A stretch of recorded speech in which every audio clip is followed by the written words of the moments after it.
Allahu Akbar. Мәчетне карап туру, мәчетне кайгырту, мәчетне үстерү, мәчеттә гыйлемнәр бирү, бигрәк тә мәчеттә гыйбадәт кылу ул зур Аллаһ Тәгаләнең бүләге. Ник дисәгез, күбесе дөньяның матурлыгына, ләззәтенә алданып, менә шушындый гыйбадәт урыннары турында оныталар. Абу Бакр әс-Сиддик дигән бер кеше яшәгән. Аны барыгыз да беләсез, кем ислам дине белән таныш, ул безнең халифәләрнең беренчесе булып тора. Абу Бакр әс-Сиддик bir риваятта шулай дип әйтә. Дөньяда бар 5 караңгылык. 5 караңгылык. Һәм аны яктырта торган бар 5 гамәл. Шуларның беренчесе ул дөньяны артык ярату караңгылыгы. Менә җәмәгать, сез барыгыз да беләсез, тормыштан кемнең тәҗрибәсе бар, менә бу дөньяны артык ярату кешене зур кайгы хәсрәтләргә кертә. Адәм баласы дөньяны артык ярату белән алдауга керә. Адәм баласы дөньяны артык ярату белән хыянат итәргә мөмкин. Адәм баласы дөньяны артык ярату белән аракысында эчәргә мөмкин. Ни аркасында? Чөнки ул ләззәт эзли, ләззәт. Ә ислам дине нәрсәгә өйрәтә? Бу тормышта яшә. Тыйган Аллаһ Тәгалә тыйылган әйберләрдән тыйыл ди. Хәлал булган әйберләр белән куллан, яшә ди. Менә бу очракта гына адәм баласының караңгылыктан яктылыкка күчә. Чөнки дөнья караңгылык булса, аның яктылыгы булып тора. Аллаһ Тәгаләгә ышану, инану, тәкъвалык. Менә бу йөрәктә Аллаһ Тәгаләгә ышану, инану, тәкъвалык булып тора. Әгәр дә адәм баласы Аллаһ Тәгаләгә ышана икән, никадәр күп маллар анарга тәкъдим итсәләр дә, урланган маллар. Ул белә, Аллаһ Тәгалә барыбер күреп тора бит. Мин кешене хакына кермим. Миңа насыйп булмаган бәлкем, әмма ләкин адәм баласының бүтән кешесенең хакына кермим дип, менә бу гамәл аны кыткара, яктылыкка илтә. Берәр гаиләле булган иратлар, анда инде кай вакыт сөйлиләр, шәһәр хәлләрен, авыл хәлләрен, матур гына гаилә, балалар үстерәләр, хәләл җифете белән яшиләр, әмма ләкин чаттан үзенең күңеленә тыйылган берәр матуррык апай барлыкка килеп чыга. Хатыны турында онытып, балалар турында онытып, гаиләсен таркатып, бер мизгелгә алданып, үз тормышын юк итә. Әгәр дә ул бәндәнең йөрәгендә, калбендә Аллаһ Тәгалә булган булса, ул белә, зина кылу, хыянат итү нинди зур улуг гынах икәнен таныган булса, аның гаиләсенә дә зыян тимәгән булыр иде. Хәләл җифетенә дә, балаларына да зыян тимәгән булыр иде. Ни аркасында? Чөнки менә бу яктылык йөрәгендә юк, Аллаһ Тәгалә юк. Икенчесе караңгылык җәмәгать. Ул инде әлбәттә гынах булып тора. Беләсезме, бу дөньяда иң гынахлы кеше кем булып санала? Кем әйтә? Монда кеше бармы икән? Вообще юкмы? Сезнең фикерегез буенча ничек иң гынахлы адәм баласы кем? Бәндә? Юк, билгеле инде бәндә икәнен. Җәмәгать, бу дөньяда иң гынахлы адәм баласы кем үзен бөтенләй гынахсыз итеп саный? Кем үзен гынахсыз итеп саный, иң гынахлы булып санала. Кайберләр мәчеткә яшәсен, җомга намазына яшәсен. Мин инде 5 вакыт намаз турында әйтмим, гомумән. Җомга намазына мәтәм киләләр. Әй, минем гынахым юк ди. Мин чиста ди, пак ди. Кайбер бабайлар 80гә җиткән, капка төбендә утырып торалар. Җомга көнне килеп, мәтәм абайдагыз әле җомга бар икән, 80 яшьле бабай әйтә, улым, вакытым җитмәгән әле ди. Мәтәм болай булса, мәгән 100дән артык яшәмәкче буласың инде син. Менә шушы җәмәгать үз гынахын танып, аның өстендә эшләмәү адәм баласын хәсрәткә илтә. Икенче караңгылык гынах кылу булса, аның яктылыгы җәмәгать тәүбә итү. Истигъфар кылу. Истигъфар. Үз гынахыңны танып, Аллаһ Тәгаләгә тәүбә итеп, вәгъдә бирү, Раббым, бүтән бу эшкә кайтмамын. Раббым, бүтән бу эшне эшләмәмен дип тәүбә итсәң, Аллаһ Тәгалә синең тормышыңны яктылык белән тутыра. Көннәрдән бер көнне Әл-Хасан Әл-Басри дигән бер зур галим яшәгән. Үзенең шәкертләр белән утырган вакытта, бер мәҗлестә, дәрес мәҗлесендә, 3 төрле кеше килә аның янына. Араларыннан берсе була малтабар кеше, бизнесмен, зур кеше.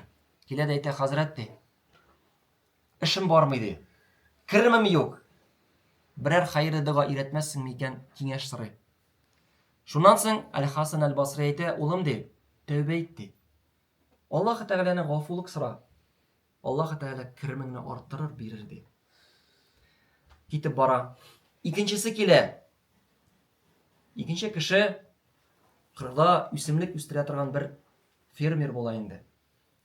Килә дә әйтә: "Хәзрәт, ди, үсемлекләрне утырттык, әмма ләкин яңгыр юк. Берәр дуга өйрәтмәссең микән шушы Аллаһ Тәгалә яңгыр яудырсын", дип. Әл-Хасан Әл-Басри нәрсә ди? "Улым, тәүбә ит, ди. Аллаһ Тәгаләнән гафу сора, ди. Аллаһ Тәгалә яңгырларын бирер". Китеп бара. Өченче кеше килә, яшь кенә егет. "Хәзрәт, ди, күптән инде өйләндем. Никахлаштык, әмма ләкин балаларыбыз юк. Берәр хәерле дуга өйрәтмәссең микән?" ди. Әл-Хасан Әл-Басри нәрсә ди? "Улым, ди, тәүбә ит, ди. Аллаһ Тәгаләнән гафулык сора үз хата гөнаһларың өчен. Аллаһ Тәгалә балалар да бирер", ди. Шуннан соң бу 3 кеше китә дә, шәкертләр киләләр икән монардан. Елмаеп инде, батыр гына сорыйлар: "Остазыбыз", ди, 3 төрле кеше безнең янга килде. Өчесенә дә бер үк җавап бирдең. Аның хикмәте нәрсәдә икән?" ди. Әл-Хасан Әл-Басри: "Шәкертләрем, ник көләсез?" ди. "Мин бит аларга өчесенә дә Аллаһ Тәгаләнең сүзе белән җавап бирдем", ди. Аллаһ Тәгалә изге Коръәни Кәримдә Худ сүрәсендә әйтә: "Әгәр дә үз хаталарыгыз өчен, үз гөнаһларыгыз өчен тәүбә итсәгез, ди, мин сезгә яңгырлар яудырырмын", ди. "Малларыгызны арттырырмын", ди. "Балалар бирермен", ди Аллаһ Тәгалә әйтә. Җәмәгать, бер кечкенә генә сүз: "Раббым, гафу ит. Раббым, тәүбә итәм. Әстәгъфирулла, әстәгъфирулла, әстәгъфирулла". Аллаһ Тәгалә күпме безгә ниғмәт бирә. Менә бу караңгылыкны, гөнаһ караңгылыгын тәүбә белән яктыртып була. Өченче караңгылык бар, җәмәгать. Кабер караңгылыгы. Сез барыгыз да беләсез, зиратта, Толбай зираты булсынмы, Буа зираты булсынмы, бүтән урыннар зираты булсынмы, күпме безнең якын, йөрәккә кадерле булган әти-әниләребез. Кемнеңдер хәләл җефетләре, кемнеңдер абый, апалары, балалары шуша зират, каберстан дөньясында хәзерге вакытта гүр иясе булып торалар. Җәмәгать, Аллаһ Тәгалә Коръәни Кәримдә әйтә. Мин ул аятны еш кенә искә төшерәм. Бисмиллаһир-рахманир-рахим. Әл-хакумут такафур хатта зуртумул мақабир, ди Аллаһ Тәгалә әйтә. Я адәм балалары, сезне бу дөньяда иң зур алдата торган гамәл акча җыю, мал туплау, бизнес, йорт, машина, хайваннар, квартирлар. Берне аласың, там берсе кирәк. Там берне аласың, өченчесе дә кирәк. Өченчесен аласың, балаларыма кирәк. Балаларга аласың, ыныкларыңа кирәк. Һаман мал җыю. Әл-хакумут такафур, ди Аллаһ Тәгалә. Әмма аятның дәвамы бар. Хәтта зуртумул мақабир, ди. Бу сезнең тормышыгыз дәвам итә кайсы вакытка кадәр? Сез зиратка барып, зират хәлен күрмичә, ди. Күргәнчегә кадәр. Менә бу аятның 2 аңлатмасы бар. Галим кешеләр әйтәләр, беренчесе, кашан үзебезнең туганнарыбызны зиратка барып җирлибез, һәрбер акыллы иманны адәм баласы уйлана, карале. Көннәрдән бер көнне миңа да бу хәл килә бит. Мин дә үз тормышымны яхшы якка үзгәртергә тиеш түгелмесең инде? Беренче аңлатма. Икенчесе, ансы тагы да куркыныч. Икенчесе, җәмәгать, кашан адәм баласы бу тормыштан ахиреткә күчә, мәйет буларак җир астына төшә, Пәйгамбәр алейхиссалату вассалам әйтә, 40 адым якын туганнарының киткәнен ишетер, ди. Шуннан соң килер 2 фәрештә. Мункир белән накир. Менә шушы урында адәм баласы аңлый. Янымда туганым да юк, якыным да юк, дәрәҗәм дә юк, малым да юк. Бар син һәм синең гамәлләрең. Әмма ләкин киредән кайту юлы юк. Каберлек караңгысы булса, аның яктылыгы ла илаха иллаллах. Ла илаха иллаллах. Аллаһ Тәгаләдән бүтән гыйбадәт кылырлык бу дөньяда зат юк. Әмма ләкин тел белән генә әйтү түгел җәмәгать. Ул сүзләр безнең йөрәгебездә булырга тиеш. Кашан без, абыйлар, егетләр, атнага бер тапкыр булса да, ярты сәгать вакыт таба алсак, менә шушындый матур мәчетләргә килеп, ярты сәгать Аллаһ Тәгаләгә багышлый алсак, вәгазь тыңлап, Куръан тыңлап, кулларыбызны күтәреп дуа кылып, 2 рәкъәгать фарыз намазы булса да үти алсак җәмәгать, димәк Аллаһ Тәгалә менә шушы сүзләрне ла илаха иллаллах безнең йөрәгебезгә бер ырлык итеп хәзерге вакытта салып куйган. Иң мөһим аны үстерергә кирәк. Аллаһ Субханаһу ва Тәгалә изге Коръәни Кәримдә әйтә: "Кемдә кем туры юлдан барга тели" ди. Җәмәгать, менә бу аятны ишетегез әле. Кемдә кем туры юлдан барга тели ди, Аллаһ Тәгалә ул бәндәне туры юлга бастырыр ди. Әмма ләкин аятның дәвамы бар. Кемдә кем шушы туры юлдан барга теләми ди, Аллаһ Тәгалә ул бәндәгә мөмкинлекләр бирмәс ди. Җәмәгать, әгәр дә хәзерге вакытта без алданабыз икән дөньяның матурлыгына, дөньяның дәрәҗәсенә, дөньяның малына алданабыз икән, Аллаһ Тәгаләгә вакыт таба алмыйбыз икән, белеп торыгыз, ул вакытны без бер кашан да таба алмаячакбыз. Ул яндан бер кеше белән шулай мәҗлестә очраштык та, миңа сөйли хәзрәт ди. Урамда бер бабайыбыз бар ди. Җимгага барган сайын аны яшәм. Тик инде мине күргән сайын кача башлады ди, чыкмый. Кызганыч, көннәрдән бер көнне ул бабайга инсульт бәрде ди. Түшәккә яткан хәлендә калды ди. Барырга да тели, но бара алмый. Җәмәгать, кем безгә хәзерге вакытта әйтәлә, Аллаһ сакласын, без йөрибез, әлхәмдүлилләh. Әмма ләкин Аллаһ сакласын, бәлкем иртәгә андый мөмкинлек булмас. Шуңа күрә Аллаһ Тәгалә бирде икән, саулык, сәламәтлек, үз аягыбыз белән йөрибез, үз күзебез белән күрәбез, үз акылыбыз белән дөнья алып барабыз. Аллаһ Тәгаләгә гыйбадәт кылырга онытмыйк җәмәгать. Каберлек дөньясында менә шушы ла илаха иллаллах дигән сүзләребез, гамәлләребез безгә бик ярдәм итәчәк. 4нче караңгылык, ахирет караңгылыгы. Җәмәгать, менә беләсезме? Еш кына без ишетәбез ахирет дөньясы турында шулай бит. Кыямәт көне турында, кубарылу турында, үз гамәлләрен җавап тоту турында, авыр көннәр турында ишетәбез. Әмма ләкин чын рәвештә без аны аңлыйбыз кашан? Шул кыямәт көнендә кубарылып, Аллаһ Тәгалә хузурына басып килгәннән соң. Менә шушы кыямәт көнендә ахирет караңгылыгында яктылык нәрсә булып тора? Изге гамәлләр. Шушындый гамәлләр, кашан без Аллаһ Тәгаләнең ризалыгы өчен аларны үтибез. Кашан без мәчетләрне күтәрәбез, Аллаһ Раббым миннән разый булсын дип. Кашан без бер-беребезне гафу итәбез Аллаһ ризалыгы өчен. Кашан бер-беребезгә ярдәм итәргә тырышабыз Аллаһ ризалыгы өчен. Мин беләм андый мисаллар, кешеләр мәчетләр күтәрәләр. Әмма ләкин бик телиләр аларның исемнәре яңгырап торсын дип. Кайберләре зур садакалар бирәләр. Хәзрәт, минем исемемне әйтегез дип. Бер кечкенә нәмәзәк сезгә сөйлим әле. Көннәрдән бер көнне бер хәзрәт янына бер кеше килгәндә инде, кесәсендә 100 сум гына бар. 100 сумны бирә дигән арга садака. Хәзрәт дуга кыла әле.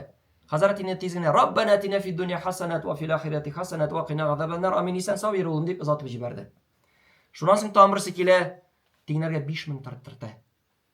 Хәзер хәзрәт тотынды монда. Раббым әтиян илләргә тормышка ансына, монсына, тигесенә бер 10 минутлык дуа кылды ди. Амин әйтте дә, хәзрәт икесе тыңлап тора бит инде. Хәзрәт кара әле. Син ачуланма инде, конечно, миңа ди. Минем 100 сум гына иде ди. Шуңа күрә сиңа шуны бирдем, артыгы юк иде. Теге сиңа 5000 бирде ди. Анарга 10 минут дуа кылдың ди.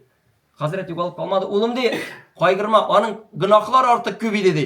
Шуңа күрә шуңа әле зак дуа кылдым ди.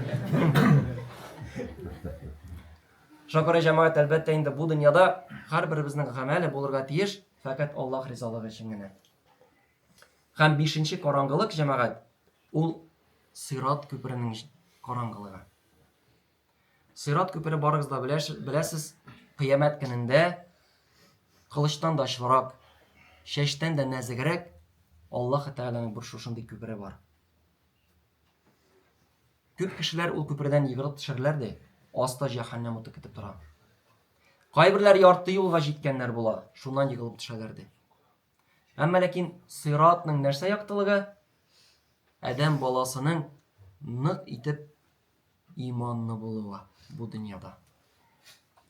Хәзерге вакытта, Аллаһка шөкер, әлхәмдүлилләһ, сезнең йөрәгегездә иман булу аркасында сез бүген менә шушы мәҗлестә катнашасыз. Сезнең калбыгызда иман булу аркасында мәчетне саклап калдыгыз. Сезнең йөрәгегездә иман булу аркасында Аллаһ Тәгаләгә рәхмәтле булырга тырышасыз. Менә бу тәртипне безгә югалтырга ярамый, җәмәгать. Аллаһ Субханаһу ва Тәгалә изге Коръән-и Кәримдә әйтә: "Миңа рәхмәтле булсагыз ди, мин сезгә бөтен әйберне арттырып бирәм" ди. Саулыгын да арттыра, малын да арттыра, мөмкинлекләрен дә арттыра. Әмма ләкин аның дәвамы бар аятның. Әгәр дә миңа рәхмәтсез булсагыз ди, белеп торыгыз, минем газабым бик көчле. Мәчетләргә безгә киләләр кешеләр саулык белән авырлык, мал белән, гаиләдә кызыгы чыкты. Киләләр Аллаһ Тәгаләне эзләп. Шушы урында сорау бирәсе килә инде. Яхшы вакытта син нәрсә эшләдең соң? Яхшы вакытта ник килмәдең? Әле андый чиракта да Аллаһ Тәгалә ул бәндәләргә ярдәм итә. Аның тагында куркынышы бар. Кайчан Аллаһ Тәгалә ул бәндәләргә ярдәм иткәннән соң, киридән үзләренең элекке гынаһ тормышларына кайталар. Менә шушы куркыныч яра. Һәм инде вәгазның соңыннан таң кичкенә генә ибн Искәндәрәсем килә. Ибрахим ибн Адхам дигән бер мәшһүр галим яшәгән үз вакытында. 12 гасыр элек Ибрахим ибн Адхам дигән кеше булган. Һәм ул әйтеп калдырган: "Кайчан бүтәннәр ди, тышкы матурлыкны кайгырталар, сез ди, ички матурлыкны кайгыртыгыз. Чөнки сезнең ички матурлыгыгыз тизек булса, тышкы матурлыгыгыз да әйбәт булыр" ди. Аллаһ Субханаһу ва Тәгалә изге Коръән-и Кәримдә әйтә: Аллаһ Тәгалә үзгәртмәс кешеләр хәлен, алар үзләрен үзгәртмичә. Без җәмәгать һаман бүтәннәрне үзгәртергә телибез, әмма ләкин үз хаталар астында безгә әле һаман да эшләргә кирәк. Икенчесе әйтә, Ибрахим ибн Адхам: бүтәннәр кешеләргә ярарга тырышкан вакытта, сез Аллаһ Тәгаләгә ярарга тырышыгыз ди. Миңа кай вакыт киләләр, кем минем белән таныш, мин бит инде каберлек язулар белән, ташлар белән эшлим. Бер апа күптән инде булган хәл килде дә, улым ди, менә рәшеткәгә элә торган язуны элмәкче булам ди. Әмма ләкин куркам, кеше миңа сүз әйтер дип. Шуңа күрә зуррак таш ясатам ди. Мәтәм апа, бер кешегә дә, бер качан да, бер вакытта да ярап бетереп булмый мәтәм. Менә ничек ниятләдегез? Шулай эшләгез. Шушыннан соң гына ул апа шушы язуны яздырды. Менә җәмәгать, әгәр дә без Аллаһ Тәгаләгә ярарга тырышабыз икән, әгәр дә чын рәвештә Аллаһ Тәгаләдән куркып ниндидер гамәлдән тыелабыз икән, Аллаһ Тәгалә безгә үзенең бәрәкәтен бирәчәк. Шушындый күркәм рәвештә тормышыбызны алып барсак, бу дөнья өчен ахирәтне калдырмасак, ахирәт өчен бу дөньяны калдырмасак, Аллаһ Тәгалә безне бу дөньяда да, ахирәттә дә бәхетле итә. Һәм инде шуны егетләр әйтәсем килә, һаман мин мәҗлестә кабатлыйм. Менә күреп торасыз инде матур мәчетләрегез. Искитәрлек, субханаллах. Менә бу мәчетләрне буш тотмыйк әле. Атнага бер тапкыр булса да, ярты сәгать вакыт тауып, менә шушында килеп җома намазына катнашсак, безнең тарафтан бик зур гамәл була. Һәм инде апаларга, хәләл җефетләрегезгә шулай айрым әйтәсе килә. Җомга көнне үзегезнең якын, хәләл булган, газиз булган кешеләрегезне җомга көнне сыйпап, назлап, пәп итеп, матур сүзләр әйтеп, матурым, бәгърем, бүген бит җомга көне. Барып кайт әле. Аллаһ Тәгаләгә рәхмәт йөзеннән гыйбадәтне үтәлә. Аллаһ Тәгалә безгә дә шатлык, бәхет бирсен әле дип озатсагыз. Минем сүзне точно тыңламыйлар, но сезнекен тыңлыйлар. Аллаһ Раббым барыбыздан да разый булсын. Ике дөнья бәхетенә ирешергә һәммәбезгә дә насыйп итсен Раббым. Баракаллаху лана ва лакум фил Кур'анил азим ва анафага ва тил ва зикрил хаким иннаху гафур рахим вал җавадул карим вал алиюл азим. Хәзер инде җәмәгать бисмилlah без Аллаһ теләсә Кур'ан укып, бергәләшеп дуа кылырбыз.